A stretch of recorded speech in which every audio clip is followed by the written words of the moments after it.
Bienvenue dans Smart Bourse, l'émission qui vous permet de rester au quotidien à l'écoute des marchés du lundi au vendredi sur Bismart à 17h en direct sur Bismart TV si vous nous suivez via votre box et à consommer bien sûr en replay sans modération avec le site bismart.fr ou en podcast bien sûr sur l'ensemble de vos plateformes. Au sommaire de cette édition ce soir, le rebond des marchés fin août qui est en train de s'effriter en ce démarrage de mois de septembre. Chacune des séances du mois de septembre, pour l'instant, aurait été une séance négative pour les marchés boursiers en Europe notamment. Le CAC et les indices européens accusent aujourd'hui une 6e séance de baisse qui ramène nos indices européens et notre indice parisien sur les niveaux qu'on connaissait il y a une dizaine de séances maintenant, autour du 20 août dernier. Rien de dramatique de ce point de vue-là. On reste dans un marché en dents de scie, comme on a pu le voir tout au long de l'été, avec des phases de trous d'air suivies de phases de reprise, ce qui nous permet de constater que les actions européennes, du point de vue indiciel, quand on regarde le stock 600,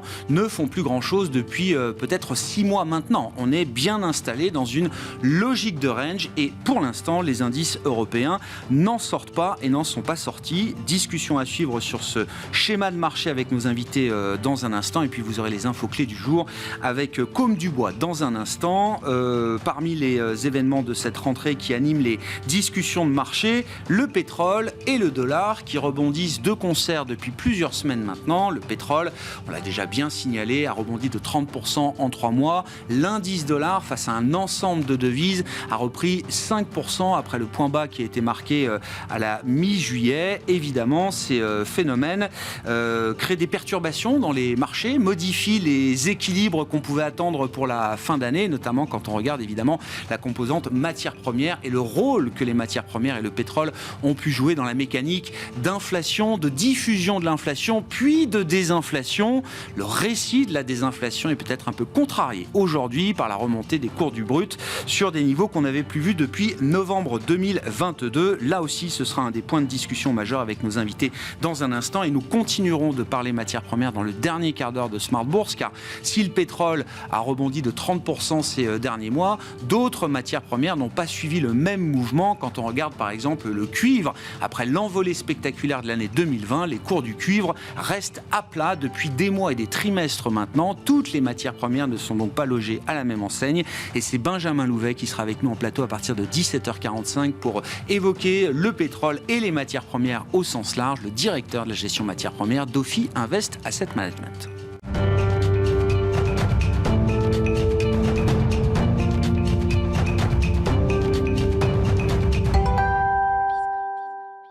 Les séances se suivent et se ressemblent. Tendance, mon ami, avec Côme Dubois qui nous accompagne dans Smart Bourse cette saison pour le résumé du jour sur les marchés avec une clôture à nouveau dans le rouge attendue en Europe. La Bourse de Paris évolue en baisse pour la 6e séance d'affilée. Ce mercredi, les marchés s'inquiètent d'un retour du risque inflationniste lié à la hausse des cours du pétrole, après que l'Arabie Saoudite et la Russie aient annoncé hier la prolongation de leur réduction de production de pétrole jusqu'à la fin de l'année, de respectivement 1 million et 300 000 barils par jour. Au niveau de la zone euro, les ventes au détail ont comme attendu diminué de 0,2% en juillet, après une hausse de 0,2% en juin. Du côté des valeurs, LVMH et Kering reculent. Les deux groupes de luxe sont accusés des baisses allant jusqu'à 3,6% et 2% au cours de la séance. A l'inverse, Universal Music Group progresse à la suite de la signature d'un accord avec le français Deezer en vue d'augmenter de 10% la rémunération des artistes professionnels. Demain, côté statistique, les investisseurs prendront connaissance des chiffres de la balance commerciale chinoise pour le mois d'août. Autre chiffre important, après la chute des commandes industrielles allemandes pour le mois de juillet, en baisse de près de 12% sur un mois, les investisseurs connaîtront les chiffres de la production industrielle allemande pour le même mois. Tendance, mon ami, chaque soir en ouverture de Smart Bourse avec Côme Dubois sur Bismart.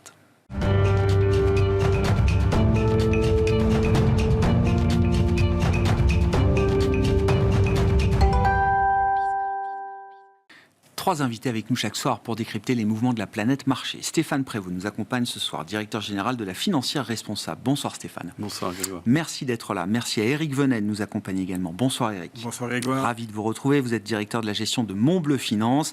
Et merci également à Nuno Texera d'être avec nous ce soir. Bonsoir Nuno.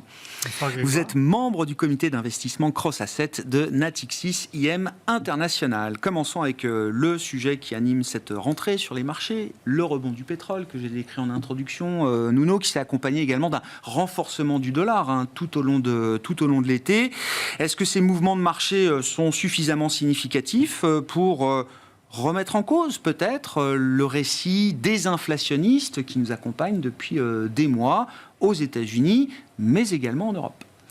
Alors, d'abord, les raisons, c'est tout simplement que on a, en particulier l'Arabie Saoudite, la Russie, qui ont intérêt à des niveaux de prix du pétrole assez élevés.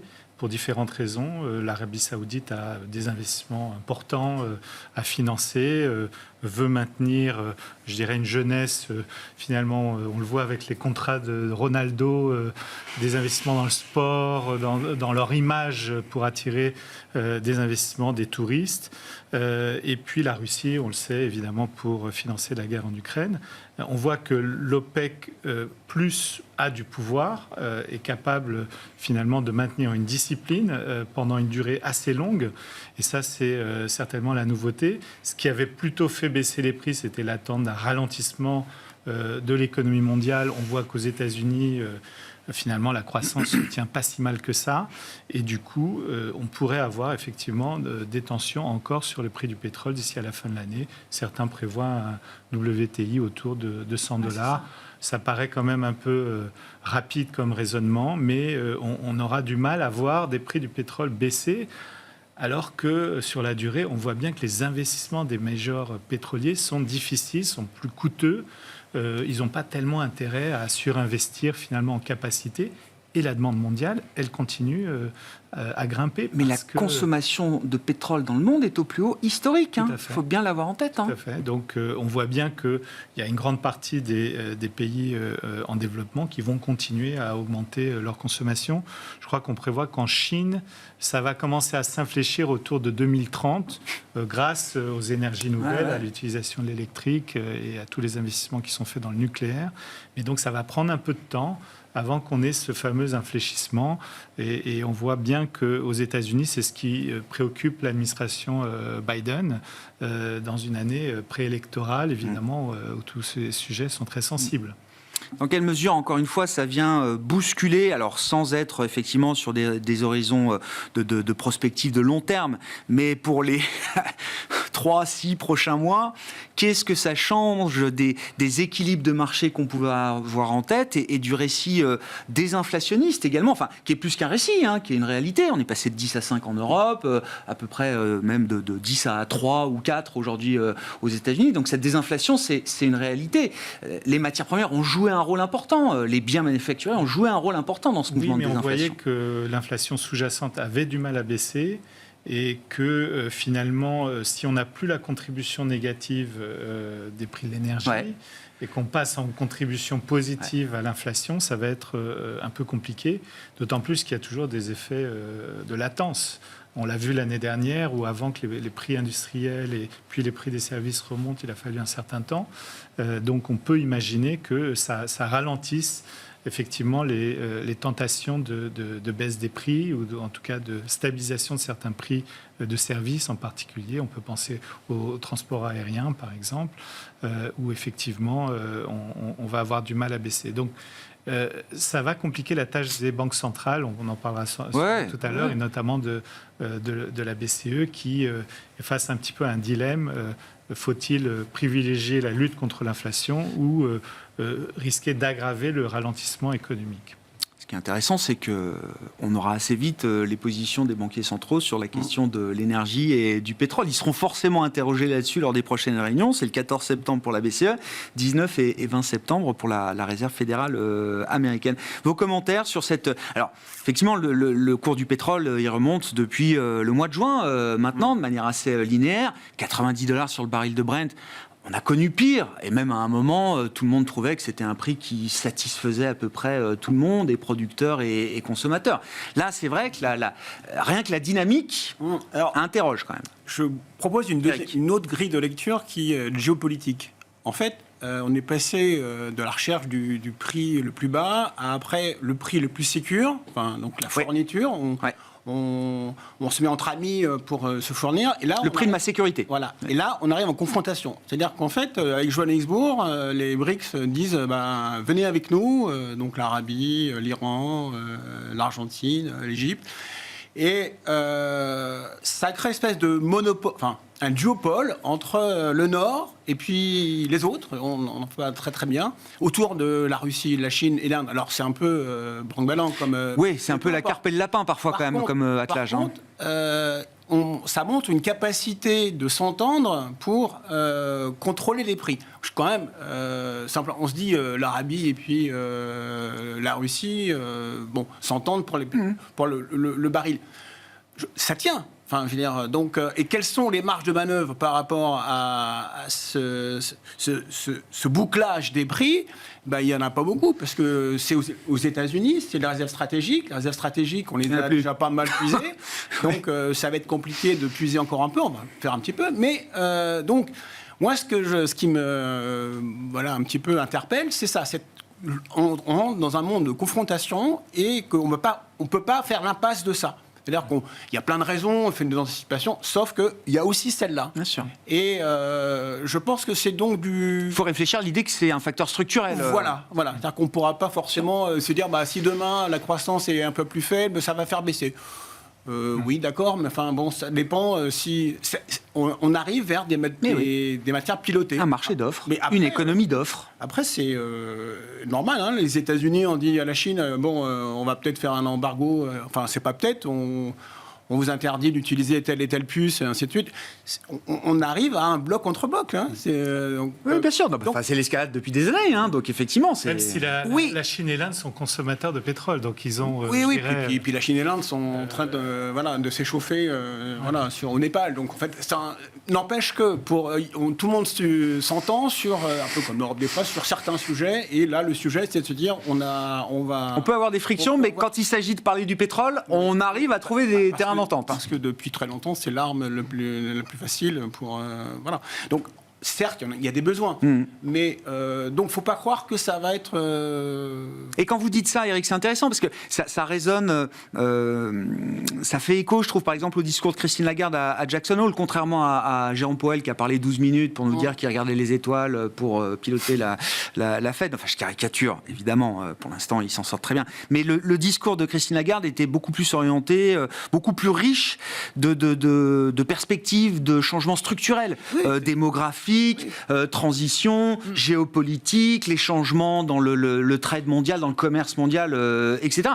Pour une banque centrale qui réfléchit à des facteurs un peu structurels, comment ça se retrouve dans le discours du 14 septembre ou du meeting suivant? Une composante qu'on peut pas négliger, hein, de même que le fait que la Chine se bat dans une crise structurelle qui va devenir profonde, et donc plus elle va être affaiblie, plus elle aura besoin de son empire, enfin pas encore un empire, mais bon... on va pas pouvoir monter les taux à chaque fois que l'OPEP+ décide de prolonger une coupe de production. C'est ça la question. Que faire par rapport à ça? Voilà. Eh bien, la réponse, c'est on ne peut pas forcément suivre en termes de taux d'intérêt, parce que on est bloqué, parce que si on continue de monter les taux d'intérêt, c'est la fuite en avant. Oui. Voilà, c'est la fuite en avant, et en plus on peut plus emprunter, donc on a toutes les deux économies, mais des deux côtés sont endettées, que ce soit l'Inde, enfin la Chine comme les États-Unis ou le reste du monde.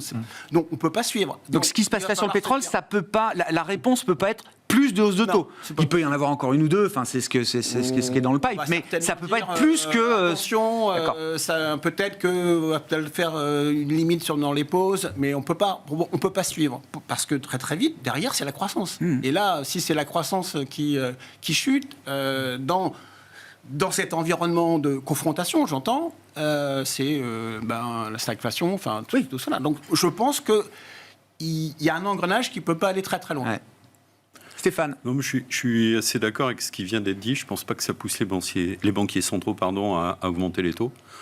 De ce que je lis, compte tenu du contexte macroéconomique dans lequel on est, la situation aux États-Unis, en Europe et en Chine, j'ai le sentiment que si on pourrait voir le baril de pétrole rester entre 80 et 95 $, c'est un peu une fourchette qui conviendrait finalement à tout le monde, mais qui va retarder l'atteinte des cibles d'inflation, effectivement, pour les banquiers centraux. De là à ce que ça leur fasse monter les taux, je ne suis pas sûr. C'est un petit délai supplémentaire. C'est comme ça qu'il faut le percevoir. C'est un décalage. Et puis on a, alors, sauf à ce qu'il y ait un événement géopolitique, on n'a pas de raison à ce que les prix du pétrole flambent beaucoup plus que ça. Non, nous, on a une grille de lecture encore un peu différente parce que quand on est article 9 et qu'on est ISR, les mouvements qu'on voit sur le pétrole et auxquels on assiste et la performance du secteur pétrolier peuvent être une source de réflexion et d'attention importante parce que nous, on n'aime pas soumettre la performance du client à la volatilité du prix du baril de pétrole. Et quand on est article 9 qu'on prend en compte les PAI et qu'on s'oriente vers un fonds qui est en faveur du développement durable, on ne peut pas mettre du pétrole n'importe comment, puisqu'il y a des controverses importantes sur le secteur, point de vue environnemental, point de vue droit de l'homme, point de vue des pratiques RSE des groupes. Mais il y a aussi, je dirais, il faut aller chercher une exposition au secteur à l'énergie différente. Et il faut donc, ça nous oblige à aller... clairement, on n'est pas exposé sur le secteur pétrolier. En termes juridiques, on pourrait le faire encore, mais il y a une question de cohérence par rapport à ce qu'on promet aux clients. Parce que mettre un groupe pétrolier dans un portefeuille, tout de suite, ça impacte significativement l'empreinte carbone du fonds. Que vous preniez le scope 1, 2 et 3, l'ensemble réuni. Et ça impacte le respect des règles sur les principales incidences négatives. Donc nous, on va chercher plutôt d'autres dossiers. On va aller chercher un GTT, par exemple, qui fournit des membranes. Des équipementiers, on va dire. Des équipementiers, donc qui ont des vertus environnementales parce qu'ils permettent d'améliorer considérablement les process. On va chercher un Technip Energy dans les énergies renouvelables. On va chercher un Iberdrola. Mais il est clair que, on l'avait vu d'ailleurs l'année dernière, l'emballement qu'on a sur les cours du baril de pétrole et puis sur les pétroliers, ça peut peser sur la performance. Donc ça nous oblige à nous adapter à ce contexte. Moi, ce qui me marque, c'est qu'on n'est pas encore au terme de l'année 2023, mais si on fait un premier bilan, on a cette reprise du pétrole là, depuis le début de l'été, avec le compartiment boursier qui a bien suivi. Total est revenu à 60 €. Voilà, c'est les plus hauts depuis des années pour Total Énergie. À l'inverse, 2023 s'annonce pas comme une grande année pour le thème climat ou énergie verte. Oui. On a eu début d'été Siemens Energy qui s'est pris une tôle avec l'éolien offshore Ørsted et Gamesa, et Ørsted au mois d'août, qui sont quand même des poids lourds et des stars de la transition, j'en sais rien, mais c'est quand même c'est quand même des groupes emblématiques. Alors, oui, ils sont des grands groupes, des transitions et des nouvelles énergies. C'est pas parce que c'est gros que c'est bien. C'est ce que je veux vous dire. Il y a des vrais problèmes d'exécution chez Ørsted. D'accord. Que vous n'avez pas ailleurs. D'accord. On est Iberdrola, il y a des activités aux États-Unis. Donc on n'en fait pas une lecture générale. Non. Alors ça peut peser un peu sur le titre, mais si vous prenez un titre comme Iberdrola justement, ça ne l'a pas impacté aussi fortement. Et c'est pas les problèmes d'exécution de Siemens Energy, c'est pas les problèmes d'encadrement des projets, de gestion des projets qu'on a eu. Heureusement, sinon on serait plus investi sur la valeur, puisque c'est cette qualité d'exécution et cette création de valeur qui nous intéresse avec la thématique. Mais vous avez raison, au global, c'est plutôt un peu lourd là-dessus. Mais après, prenez Technip Energy, par exemple. Ouais. Regardez le parcours, regardez les perspectives. Je crois qu'on est à 80% de hausse du titre depuis le début de l'année, il me semble, et c'est pas fini. Et là, vous avez un mouvement de fond, une tendance de long terme qui est en train de s'imposer. Donc là, je dirais que c'est après aux gérants d'aller faire le choix des bonnes valeurs. S'exposer à l'énergie autrement. Oui. Je reviens quand même sur le pétrole avec vous, Nuno. Qu'est-ce que ça implique effectivement alors, dans l'immédiat pour les banques centrales? Est-ce que ça met en péril ou est-ce que ça remet en question ce qu'on attend des décisions du mois de septembre et ou du mois de novembre? Et puis la question chinoise aussi, est-ce que dans les 30% de hausse du pétrole, il y a l'anticipation de quelque chose qui pourrait se passer en Chine du point de vue de la dynamique de l'activité économique ou pas? Concernant la Chine, je ne pense pas. Je pense que le gouvernement chinois n'a pas envie de répéter les plans de relance qui avaient pu avoir lieu, notamment au moment de la grande crise financière. Il faut savoir que depuis la grande crise financière, finalement, l'augmentation de la masse monétaire en Chine a été énorme, a été sensiblement supérieure à celle qu'on a constatée dans les grands pays développés. Et on a plutôt des craintes justement que cette cette générosité, on va dire, cette distribution de liquidités en Chine commence à s'affaisser. C'est vrai qu'il y a eu des petites mesures. Ils ont annoncé des facilités pour les emprunteurs avec moins de dépôts, d'apports personnels, etc. Mais pour l'instant, même si ça fait rebondir fortement le secteur des promoteurs de manière assez spéculative à court terme, on n'a pas le sentiment que les Chinois vont lancer des grands plans. L'endettement en Chine est quand même important, donc il faut le rappeler. Il y a des vrais problèmes de solvabilité d'un certain nombre d'acteurs, d'administrations locales, etc. Donc, recréer une bulle, ça nous paraît pas être le chemin.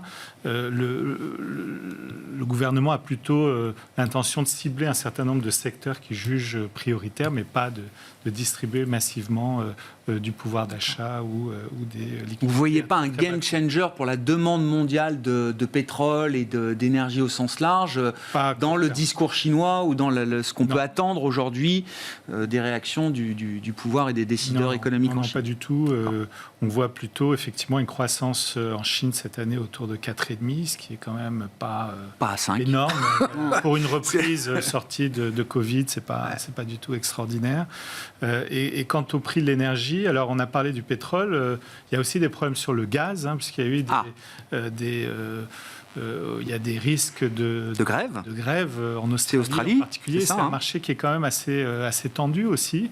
Donc on va voir comment l'été se passe. Il faut rappeler que l'année dernière, il avait été assez clément finalement. La demande de gaz en Europe en particulier n'avait pas été très forte. On a plutôt de bonnes réserves, mais on voit qu'il y a des tensions aussi sur les prix du gaz, donc à surveiller. Sur les décisions, ça devrait effectivement... je crois que le consensus n'est pas à une hausse supplémentaire du taux directeur de la BCE en septembre. Nous, il nous semble quand même qu'il devrait encore profiter d'une fenêtre d'opportunité. S'il faut en faire une de plus, c'est mieux de la faire maintenant plutôt qu'en novembre. Quand on se rapprochera d'une éventuelle orientation plutôt baissière, peut-être à partir de mars sur les taux américains. Donc, il me semble quand même qu'il devrait... combler le décalage au plus vite, quoi. Tout à fait. D'accord. Donc tactiquement pour la BCE, s'il doit y avoir une hausse de taux encore, il vaut mieux la faire la semaine prochaine. Pour la Fed, ce qu'on voit, alors au-delà du pétrole, parce qu'en plus les États-Unis sont quand même suffisants aujourd'hui en pétrole, mais ce qu'on a vu à travers l'été jusqu'à l'ISM Service qui est ressorti à quasiment 55, là je crois, publié cet après-midi, c'est le refroidissement est suffisant pour permettre à la Fed d'être confortable avec l'idée d'une pause peut-être définitive, ou est-ce que c'est pas tout à fait encore le sujet? C'est pas encore certain non plus. Non, on a effectivement une économie américaine qui est quand même soutenue par une générosité budgétaire assez forte, avec les Bidenomics qui encouragent là aussi l'investissement public et privé sur un certain nombre de thèmes porteurs. On parlait des énergies nouvelles, mais il y a aussi évidemment les infrastructures, notamment dans le digital où les États-Unis sont plutôt en retard, l'intelligence artificielle, etc. Donc on voit qu'il y a quand même une résilience de l'économie américaine qu'on n'attendait pas à ces niveaux de taux directeurs. Et donc il y aura peut-être là aussi des surprises à attendre d'ici à la fin de l'année. Eric, sur la situation américaine, alors je ne sais pas ce que ça vaut. Goldman Sachs a baissé sa probabilité de récession à 12 mois aux États-Unis. Ils étaient à 20. Ils n'étaient plus qu'à 20 déjà. Et ils sont tombés à 15 avec l'idée que la désinflation va se poursuivre. Et surtout, l'idée assez contrariante de leur chef économiste que les effets retardés de la politique monétaire, on nous dit, attention, le gros des effets, c'est pour 2024. C'est pas du tout le discours du chef économiste de Goldman Sachs qui pense que ces effets vont même plutôt s'amoindrir au cours de l'année 2024. C'est pour ça qu'on peut tout dire. Donc, on peut sortir tous les arguments, on peut toujours tout démontrer en économie. Donc, après, moi, je suis quand même surpris par ce changement de tendance. Encore une fois, au début d'été, on était Ouais. un ralentissement. Enfin, Oui. là, Le dollar est au plus bas on début est juillet. sur une réaccélération. Enfin, Bah. moi, je parle même plus de... Est-ce que c'est une réaccélération en trompe-l'œil? Parce qu'il y a des effets de base. Le calcul du PIB, c'est aussi Sûrement. une équation savante. Sûrement, mais- Ça ne nous dit pas tout de la dynamique peut-être de l'économie Sauf que américaine. Je serais venu il y a un mois en disant, ou Oui. 15 jours, mais non, Grégoire, on va réaccélérer. On me dit, non, en fait, c'est quand même... Enfin, moi, je suis surpris quand même par cette dynamique voilà, cette dérivée seconde positive qui est quand même incroyable. Donc, à partir de là, on peut effectivement avoir la position de la Fed en disant, non, je ne remonte pas parce que finalement... il y a un certain décalage pour que ma politique monétaire fasse... puisque ça n'a pas encore bien fonctionné, mais ça peut le faire fonctionner le mois prochain. On peut tout dire, en fait. L'important, c'est pas trop casser la machine. Moi, je trouve qu'ils ont réussi ça de façon exceptionnelle. Enfin, j'arrête pas de le dire, mais exceptionnellement bien. Un truc qu'on a sous-estimé, nous le disait, c'est quand même la politique budgétaire, l'expansion fiscale et budgétaire américaine. Les projections du CBO pour 2024-2025 montrent un accroissement encore Contrairement à l'Europe. mais voilà. Non, mais ça, c'est une volonté politique. Donc ça, c'est très clairement, mais on l'a peut-être sous-estimé. Moi, j'ai toujours en tête les difficultés de l'immobilier. On regarde dans les chiffres d'emploi aux États-Unis mois après mois, le secteur de la construction, depuis le début de la crise, n'a pas détruit un seul emploi. Oui. Alors, c'est pas que tout va bien dans l'immobilier, mais l'immobilier industriel est dopé à mort par les programmes de construction d'usines, de batteries et de semi-conducteurs aux États-Unis. Et là, il y a de l'embauche en permanence. Oui. Et ben c'est là où c'est super. On est passé de taux zéro ou avec une politique monétaire qui ne venait plus à rien, puisqu'il ne pouvait rien faire sur les taux d'intérêt. Donc, on a mis des liquidités par des tombereaux de centaines de milliards à une politique aujourd'hui, 2 ans après. On est maintenant à des taux d'intérêt 4,5%, 5%. Donc, avec une marge de manœuvre. C'est surtout, peu importe, c'est que demain, on peut les rebaisser à zéro. Enfin, je veux dire, donc, non, mais... Oui, oui, voilà. En théorie. Un peu de marge de manœuvre. Voilà, quand vous êtes à zéro, de passer à moins 4... on est d'accord, on est d'accord. Mais passer de 5 à 3, ça change tout, ça changera tout. Donc, on a retrouvé une arme qu'on avait perdue, qui est l'arme des taux d'intérêt, avec une résultante qu'on n'a absolument pas cassé la dynamique de la demande. Avant le Covid, on avait une demande zéro, enfin, on était en déflation, enfin, peu importe, enfin, c'est clair, il y a 3 ans. Aujourd'hui, après Covid, on a eu une force de la demande, et j'ai toujours dit, attention, pas casser, parce que ça, c'est très, très précieux, c'est précieux, ne cassons pas. On arrive encore avec un consommateur américain qui consomme. Enfin, les Chinois, Xi Jinping, il aimerait bien avoir des consommateurs chinois comme ils consomment aux États-Unis. Donc, voilà, bravo. Donc, il faut continuer à gérer ça. Alors, mais toutes choses égales par ailleurs, vous achetez le chiffre de Goldman Sachs. Probabilité de récession très faible. Oui. Au moins, je suis obligé d'en tenir compte. Voilà. Après...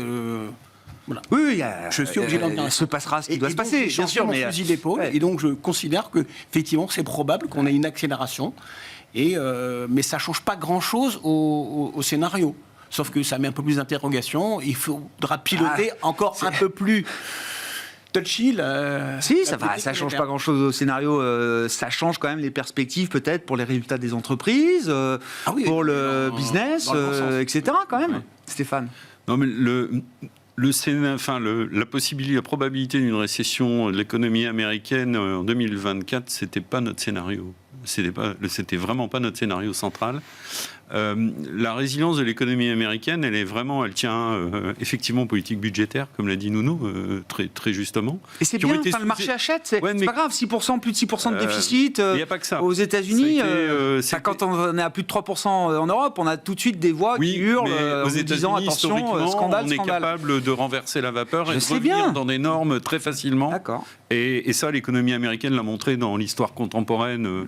On l'a montré. Et donc, une fois de plus, il n'y a pas de raison que ça se passe autrement. Exactement. Ensuite, il y avait quand même un marché du travail qui était quand même assez dynamique. Et puis, il y avait des mesures qui, pendant le Covid, avaient assuré quand même un bas de laine assez confortable et un maintien des revenus des ménages qui ont permis de continuer. Et après, je vous rappelle que l'emploi était quand même très dynamique. On est en plein emploi. Et ça a un effet quand même de soutien assez fort et qui continue, qui qui va persister. On a un peu le même en France. Quand on a créé 2 millions d'emplois supplémentaires, on peut se permettre de plus augmenter. On a des prélèvements sociaux qui augmentent, et puis on a moins de... On peut ne plus augmenter les impôts, voire on peut en diminuer certains et supprimer certaines taxes. Donc vous voyez... j'arrête là la parenthèse, mais c'est donc le scénario de Goldman Sachs. Moi, je l'achetais. Je l'achète toujours. Je suis assez d'accord sur le fait qu'il faut regarder un petit peu plus loin devant et se dire que finalement, quand on va se rapprocher des cibles d'inflation, effectivement, on pourrait avoir un effet assez positif avec des baisses de taux qui arriveront en 2024. Et on devra les faire parce qu'on ne pourra pas maintenir trop longtemps, excessivement longtemps, les taux à ces niveaux-là. Donc, et ça, je ne suis pas sûr que ce soit encore dans le marché. Ce qui compte, c'est les taux réels. C'est-à-dire, au fur et à mesure que la désinflation va se poursuivre, le taux réel va continuer d'augmenter, ce qu'on a vu cet été aux États-Unis, en tout cas, et qu'à un moment, à 2% d'inflation, garder des taux directeurs à 5,5%, ça n'aura pas beaucoup de sens. Non, exactement. Et ça, c'est effectivement une arme et une marge de manœuvre que la Fed a retrouvée. Ouais. Et bon, donc ça, c'est plutôt, à mon avis, un scénario sur 2024 qui peut être intéressant. C'est rosy comme scénario ou pas, Nuno? Parce que vu comme on l'a décrit, on se dit, je partage le constat. Alors, sur les États-Unis, oui. Mais je trouve qu'on a un écart qui, quand même, malheureusement, se creuse entre la dynamique américaine et la dynamique en zone euro, où je trouve qu'on a quand même des chiffres assez inquiétants. Et malheureusement, la BCE a un simple mandat de quand même contrôler l'inflation. Et je crois qu'on prévoit seulement un retour dans la barre des 2% fin 2025. Donc, ça va être un peu compliqué pour la BCE de ne pas se rapprocher effectivement un peu plus des taux directeurs américains, alors que l'environnement macroéconomique est beaucoup plus dégradé, avec quand même une Allemagne qui est en récession technique. Bon, la France et l'Europe du Sud va un peu mieux, mais enfin, on sent que tout ça, c'est quand même un peu fragile. On est beaucoup plus dépendant du cycle chinois, il ne faut pas l'oublier, et c'est vrai que... Qui peut à un moment arrêter de se dégrader aussi, sans que la Chine reparte à 10% de croissance, mais à un moment, on touche le fond de la piscine aussi. Mais on verra sur le commerce extérieur chinois si les importations chinoises repartent un petit peu de l'avant, mais là, elles sont quand même en contraction assez forte, et ça touche particulièrement l'Allemagne et la France. Donc on verra, mais on a tendance à, effectivement, de manière un peu contre-intuitive, parce que les valorisations, bien entendu, aux États-Unis, on va être à 19 fois les résultats sur le S&P et bien plus sur le Nasdaq. Mais on a neutralisé nos positions sur les actions américaines, mais on reste sous-pondéré sur les actions européennes, en considérant que on va d'abord avoir une dégradation en attendant que quand même l'inflation sous-jacente baisse à des niveaux un peu plus acceptables pour la BCE. Oui, j'allais dire, une fois qu'on a fait ce tour d'horizon macro, comment ça se décline effectivement dans une allocation ou dans une stratégie cross-asset, en l'occurrence, Nuno? Ça se décline d'une manière pas forcément avec des convictions qui ne sont pas extrêmement fortes en ce moment, puisqu'on est légèrement sous-pondéré en actions malgré cette confiance que je confirme sur les actions américaines et sur le dollar. On n'en a pas beaucoup parlé, mais c'est vrai que avec des taux directeurs et des taux obligataires qui sont quand même assez attractifs, qui posent des problèmes d'ailleurs aux pays émergents, puisque un dollar fort, c'est pas franchement très bon pour la dynamique émergente. Donc on reste un peu sous-pondéré quand même sur les actions.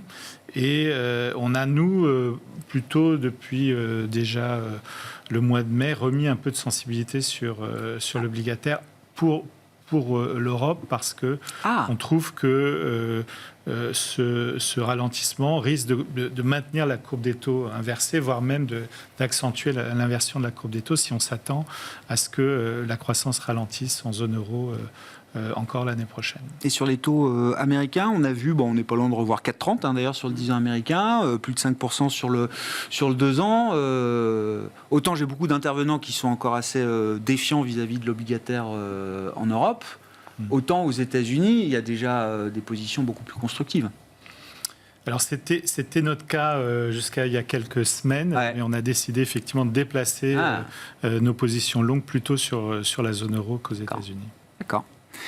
Eric, dans ces marchés, c'est le Ouais. constat qu'on dressait. C'est vrai que les actions européennes, alors d'un point de vue indiciel, encore une fois, et c'est une manière de lire le marché, mais c'est pas la seule.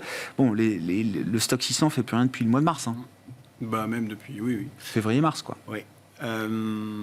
Alors, moi, j'ai pas changé vos fusils d'épaule, toujours pas sur le marché obligataire, parce que je pense que les taux, ils n'ont pas fini de se stabiliser. Ah ouais. Jusqu'à maintenant, ça m'a bien réussi. Bah moi, je suis parti, j'ai quitté fin juin ou je sais plus, mi-juillet, le 10 ans américain, 3,80, 3,90, Ouais. tout le monde l'achetait. Ouais, bah, Alors là, non, c'était. non. Non, parce que c'est encore... Donc à 4,30, tout le monde l'a racheté. Non, je comprends pas. Oh bah, j'imagine qu'il y en a qui ont dû en racheter à 4,30 quand même, mais. Bien sûr. Mais je suis plus tranquille avec mon monétaire.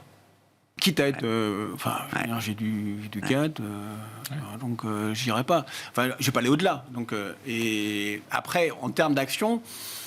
Alors, il y a quelque temps, j'étais à l'aise avec le range, et puis lorsque il y avait une correction de marché, j'achetais. Voilà. Je suis moins à l'aise parce que je me suis aperçu que le marché est très très fort et fortement concentré. Et donc, vous pouvez pas, même si vous avez des idées brillantes, être contre le marché.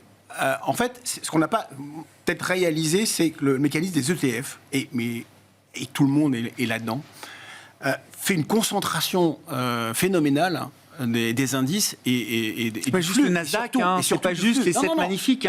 L'autre jour, on regardait le MIB italien qui fait 20% de perf depuis le début de l'année et qui fait 2 fois mieux que le stock 600. Bah, là aussi, il y a 10 valeurs qui concentrent 60-80% de la performance du MIB italien depuis le début de l'année. Alors, moralité, donc le flux, il va sur ces ETF, et donc il va uniquement là. Et ce qui fait que vous pouvez avoir raison pendant très très longtemps sur des mid, alors les small, c'est même pas la peine, des mid, sauf que le marché n'en veut pas. Donc, je mets un peu plus dans le consensus et... on n'est pas payé pour être contrariant. Non, et je me mets un peu plus dans le consensus, qui est quand même, pour moi... Oui, non, mais c'est ça que je vois. Vous rentrez dans le rang, Eric. Voilà, oh là là. parce que c'est la technique de la structure du marché de flux. Voilà. Il n'y a que des ETF. Quand je discute avec des jeunes qui sont dans les nouveaux entrants, c'est des ETF. C'est que ETF. Et donc, mécaniquement, arithmétiquement, mathématiquement, ça va toujours aux mêmes valeurs. Et alors, autre force, c'est quand vous avez le marché qui décide que le luxe n'est plus tendance, et ainsi de suite, vous ne pouvez pas aller contre. Je suis sidéré par LVMH qui perd 2-3% pendant 5 jours. Alors que, bon... c'est bien redescendu, là, tout au long de l'été. On peut sortir tout un tas de raisons. Enfin, OK, pas plus aujourd'hui qu'il y a 3 semaines. Sauf que, voilà, quand le marché est focalisé là-dessus, il faut juste attendre que ça se passe et puis revenir après. Voilà. Donc, je ne me mets pas contre le consensus et... voire je l'accompagne quand il y a quelque chose. Donc c'est quand même... Mais vous restez dans l'idée qu'on achète les creux de marché? Parce que, voilà, des petits trous d'air de 5-6%, on en est au mois d'août, enfin, c'est assez régulier. Jusqu'à présent, ça repart. Voilà, par exemple, le trou d'air pendant l'été, je l'ai racheté. D'accord. Mais là, je fais attention au luxe, par exemple. J'ai racheté du luxe pendant l'été.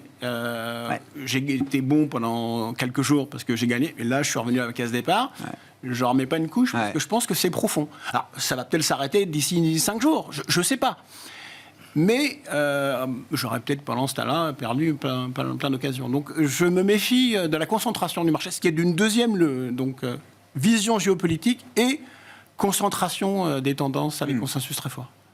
Stéphane, sur la logique de marché, la logique d'investissement qui vous anime, je vous laisse nous dire. Et puis, je veux qu'on fasse un petit focus Novo santé avec vous. Moi, sur le marché action, je pense qu'on va rester dans le trading range. Parce que finalement, il n'y a pas de véritable gros changement macro à attendre par rapport à ce qu'on a décrit tant aux US qu'en Chine ou en Europe. Il n'y a pas de raison d'avoir non plus un décrochage macro majeur. Finalement, moi, le risque que je vois, c'est la hausse de taux de trop d'une banque centrale. C'est le principal risque que je vois. d'ici la fin de l'année et un marché qui le prendrait mal. Parce qu'en dehors de... Donc on est vraiment dans un moment de psychologie de marché. C'est arrivé, et notamment en Europe. Après en 500 points de base d'hausse d'auto, vous dites une de 25, Oui, ça celle de peut trop. incrémentalement être le point de bascule. la goutte d'eau qui fait. D'accord. C'est ce qui me... En Europe. En Europe surtout. En Puisque, Europe. rappelez-vous, Oui, en 2007, on était à contre-temps. Enfin, les pets financiers qu'on a eus, c'est pas en Europe jusqu'à présent, enfin lié au mécanisme en dehors de la zone euro, mais SVB et tout ça, c'est aux États-Unis que c'est arrivé. Oui, plus fragile. mais pour moi, c'est vraiment une psychologie de marché d'investisseurs et d'acteurs avec des points d'allocation, des points. Donc c'est ce que je pense, parce que figurez-vous quand vous regardez le trading range quand même dans lequel on est, quand même le haut du range c'est 15-16%. C'est une belle performance. Ouais. Je vous en avais parlé en début d'année en vous disant donc c'est quand même pas si mauvais. Et quand je regarde moi les messages des managements, bien sûr il y a un ralentissement, on le sait, et il va continuer, il va être présent en Europe pour les boîtes européennes alors qui sont exportatrices dans le monde. Ce ralentissement, on va le voir encore 1 ou 2 trimestres. Mais il y a quand même une bonne capacité à maintenir de la croissance organique et puis à faire progresser les marges et à protéger les marges. Donc, et à faire progresser les BPA. Donc, en attendant qu'il y ait un petit peu de carburant quand même dans les économies et qu'on retrouve un peu de marge de manœuvre, je pense qu'il y a encore un peu de progression l'année prochaine, mais sur des niveaux un peu plus modestes, probablement. Normaux, quoi. Normaux. Et il y a des histoires à l'intérieur du marché. Vous avez raison, il y a de la concentration, mais justement, des pays pour regarder ailleurs que la concentration chez nous. Et du coup, c'est pas une critique que je fais du tout. Et vous avez raison, votre plaidoyer, votre jugement sur les ETF, je le partage. Et vous vouliez qu'on parle de Novo ? Oui, mais regardez. Mais Novo, c'est une boîte que tout le monde connaît. C'est-à-dire que c'est pour un stock picker, c'est ce que me disait hier Sébastien Lalvé de la Financière Loi. Il me dit, dans l'IA, il adore le thème de l'IA, etc. Il y croit à mort. Il me dit, ce qui est très frustrant pour un stock picker, c'est que la boîte la plus prometteuse dans l'IA, c'est aussi la boîte la plus connue du monde. Il n'y a pas de valeur ajoutée, où il n'y a pas d'asymétrie à aller...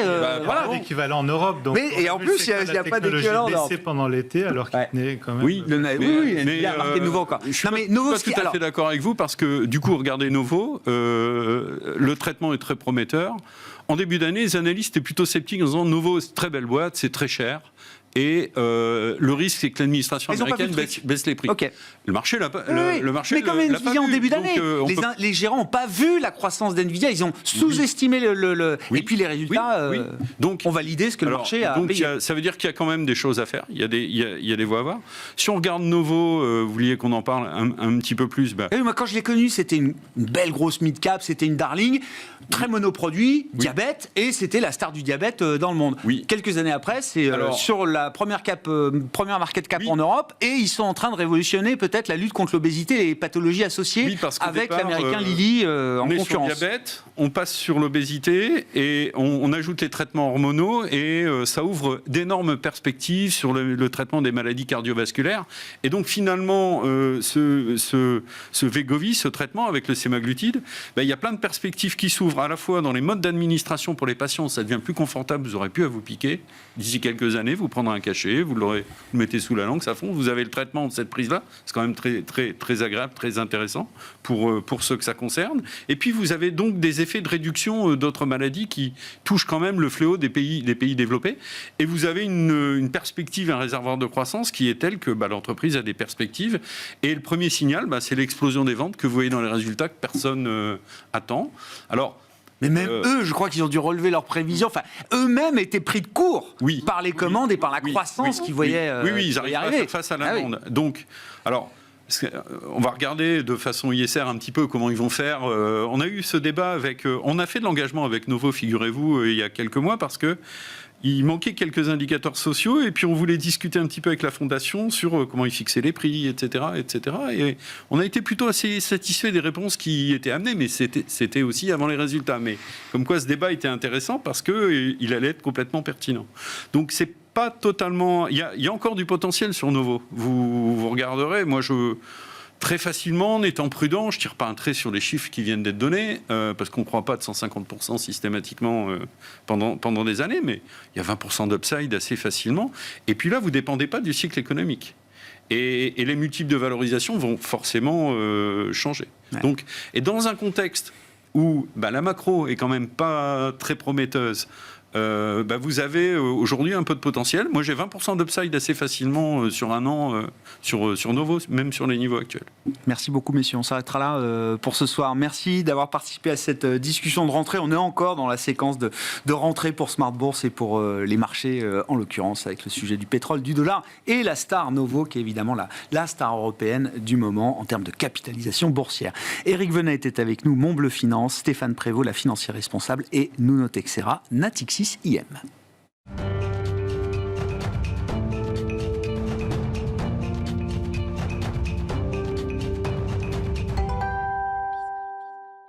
Le dernier quart d'heure de Smart Bourse. Chaque soir, c'est le quart d'heure thématique. Et le thème ce soir, c'est le thème de rentrée qui anime les discussions de marché, celui du pétrole et des matières premières. Nous en parlons avec le spécialiste d'Ophi Invest Asset Management, directeur de la gestion matières premières chez Ophi Invest AM, Benjamin Louvet, qui est à mes côtés en plateau. Bonsoir Benjamin. Bonsoir Grégoire. 30% de hausse des cours du pétrole brut, Brent, sur les 3 mois écoulés, avec la cerise sur le gâteau annoncée hier, Arabie Saoudite et Russie qui prolongent pour 3 mois d'un coup les réductions de production domestique que ces deux pays avaient mis en place déjà depuis quelques temps, 1 million de barils jour pour l'Arabie Saoudite, 300 000 barils jour pour la Russie. On a aujourd'hui un marché qui est techniquement en déficit d'offres par rapport à la demande ?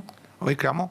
Clairement, on sait que la deuxième partie de l'année est une partie où on consomme plus de pétrole. On en avait déjà parlé et on avait dit qu'a priori les prix monteraient plutôt en deuxième partie d'année pour atteindre un niveau compris entre 90 et 100 $. On y est. Alors bon, il y a eu un facteur qui nous a aidés quand même, c'est la décision de l'Arabie Saoudite et de la Russie d'abaisser encore leur production de façon volontaire. Le pétrole avait déjà pris 25% avant. Hein. Oui, tout à fait. C'est ça. On est sur une pente ascendante effectivement qui est assez logique, qui vient de quoi ? Il y a des facteurs structurels. On a déjà parlé, le manque d'investissement, la pression sur les producteurs de pétrole pour qu'ils arrêtent de produire du pétrole, et puis des coûts de production qui ont eu tendance à augmenter, qui font que l'investissement dans les pays, dans les compagnies privées, on va dire, a tendance à diminuer dans le secteur pétrolier. Et puis, on a un facteur conjoncturel qui est le facteur de ces pays qui rajoutent des coupes et qui les prolongent. Alors, avec une bonne excuse qui est qu'on s'attend potentiellement à un ralentissement économique. C'est leur excuse depuis le début parce que le resserrement monétaire, avec une Chine qui redémarre plus lentement que prévu. Maintenant, quand on regarde les chiffres de consommation, ça ne se voit pas. La Chine a une consommation qui ne cesse d'augmenter. On a battu un nouveau record absolu de consommation de pétrole au mois de juin à 103 millions de barils par jour. On s'attend à 102 millions de barils par jour de consommation cette année. Et donc, on est dans une deuxième partie d'année où on devrait avoir un déficit effectivement d'offres qui est de l'ordre de 2 à 3 millions de barils par jour, sur une consommation d'un peu plus de 100 millions. Mais oui. L'équilibre se joue à quelques millions de barils jour. Il faut toujours l'avoir en tête. Mais oui, on est sur ce qu'on appelle le syndrome de la tomate. On avait déjà eu l'occasion d'en parler. Quand vous allez au marché le dimanche matin, ce qui fait le prix de la tomate, c'est pas de savoir s'il y aura des tomates dans 6 mois. C'est est-ce qu'il y a des tomates ce matin ? Est-ce qu'à la fin de la matinée, j'en aurai encore ? Exactement. Et donc là, on est vraiment dans cette situation-là, avec des stocks stratégiques en plus qui ont baissé, parce que l'année dernière, les Américains se sont servis de ces stocks stratégiques pour éviter un effet politique mauvais pour eux en limitant la hausse du pétrole. Et on peut se demander quelque part si l'attitude des Saoudiens n'est pas un moyen de récupérer quelque part ce qu'ils ont perdu à cette occasion-là. Parce que c'est vrai que Joe Biden en difficulté au démarrage de la course à la présidentielle. Le mettre en difficulté, mais quelque part... ça va se voir à la pompe. L'Arabie Saoudite a fait quand même un travail extraordinaire avec les pays de l'OPEP. Je vous rappelle que quand on a eu la crise du Covid, l'Arabie Saoudite et les pays de l'OPEP, qui a baissé sa production pour arriver à équilibrer le marché et pas se retrouver avec des prix négatifs du pétrole qui dépassent une journée ou 2 journées, je ne sais plus, c'est l'Arabie Saoudite et les pays alignés. Parce que les acteurs privés, eux, n'ont pas réduit leur consommation. Et donc derrière, quand les prix remontent, que les Saoudiens et les pays de l'OPEP remontent leur production, Joe Biden qui libère ses stocks, je peux comprendre qu'ils n'aient pas trouvé ça du meilleur goût. Donc aujourd'hui, ils avaient des bonnes raisons de limiter la production, parce que c'est vrai qu'on craignait tous l'arrivée d'une récession dont on ignorait l'ampleur dans les pays occidentaux. Ils ont mené cette réduction. Aujourd'hui, ils disent, la hausse des taux, ça met du temps à se transmettre, donc potentiellement, on pourrait voir des effets un petit peu plus tard. Donc, on maintient cette baisse de production. En attendant, on tape dans les stocks qui baissent à vitesse grand V, et donc les prix du pétrole remontent. Ouais. Je lisais sur l'Arabie Saoudite, Riyad est d'autant plus à l'aise à prolonger ses coupes qu'il faut l'avoir en tête, hein, et on le voit bien alors, à travers les percées, les poussées du royaume dans le domaine de l'hospitalité, du sport, etc. Il y a un changement de modèle économique, en tout cas une évolution du modèle économique saoudien qui est en marche depuis plusieurs années, au point qu'aujourd'hui, je disais que 60% du PIB saoudien, de l'activité économique ou de la croissance économique saoudienne, ne dépendait plus de l'industrie pétrolière ou gazière. C'est du non-oil business en majorité, aux 2/3 aujourd'hui, qui fait l'activité économique de l'Arabie Saoudite. De se diversifier. Il y a aussi une diversification dans le secteur des métaux, qui est aussi particulièrement intéressante. Et pertinente, j'imagine. Ils ont compris que les métaux étaient peut-être le pétrole de demain, donc ils font des investissements dans des compagnies minières, ils donnent des permis pour explorer le territoire saoudien pour voir s'ils n'auraient pas des métaux à vendre. Et puis, il faut dire ce qui est, Grégoire, cette coupe de leur production, elle leur coûte pas si cher que ça, parce qu'ils ont baissé leur production, ils étaient à 11 millions, ils sont tombés à 9 millions, donc ils ont baissé leur production un peu plus de 20%. Le pétrole, dans le même temps, a pris 30%. Au final, dans l'équation, ils ne sont pas perdants. Bien sûr. Hein, et ils gardent des réserves. Donc, finalement, c'est pas un mauvais calcul, vu qu'on sait que de toute façon, on a encore besoin de pétrole pendant longtemps. L'AIE a rappelé avant l'été que le pic de consommation n'arriverait pas avant 2028, ce qui, je le rappelle, parce que c'est important de bien comprendre ce que ça veut dire, ce qui veut dire que tous les ans jusqu'en 2028, la consommation de pétrole va continuer à augmenter selon l'Agence internationale à l'énergie. Et donc, on sait que les compagnies nationales du Moyen-Orient sont celles qui ont les coûts de production les moins élevés. Donc, le dernier baril qu'on ira chercher, on ira le chercher là-bas. Donc, bon, voilà, ils sont plutôt un peu dans un fauteuil. Et puis, aujourd'hui, ils ont un moyen de pression fort. C'est que on voit bien aujourd'hui aux États-Unis que le pétrole de schiste commence à interroger parce que la production par puits l'année dernière a baissé. Le nombre de puits forés a réaugmenté, mais depuis quelques mois, il rebaisse. Et donc, il y a des questions qui commencent à se poser sur le fait de savoir si on n'aurait pas atteint, même dans le bassin permien, qui est l'Eldorado du pétrole de schiste aux États-Unis, si on ne serait pas proche du pic. Alors, on ne pense pas qu'on l'ait déjà atteint, mais certains commencent à évoquer possiblement un pic qui pourrait intervenir beaucoup plus tôt que prévu, c'est-à-dire fin 2024.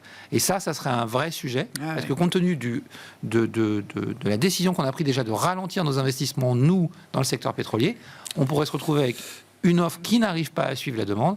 Et dans ces cas-là, il n'y a pas 36 solutions, il faut que le prix s'ajuste. Ça, c'est pas forcément factorisé. Ce que vous décrivez là, qui est encore à confirmer, c'est pas encore factorisé dans le marché. Non, pas encore.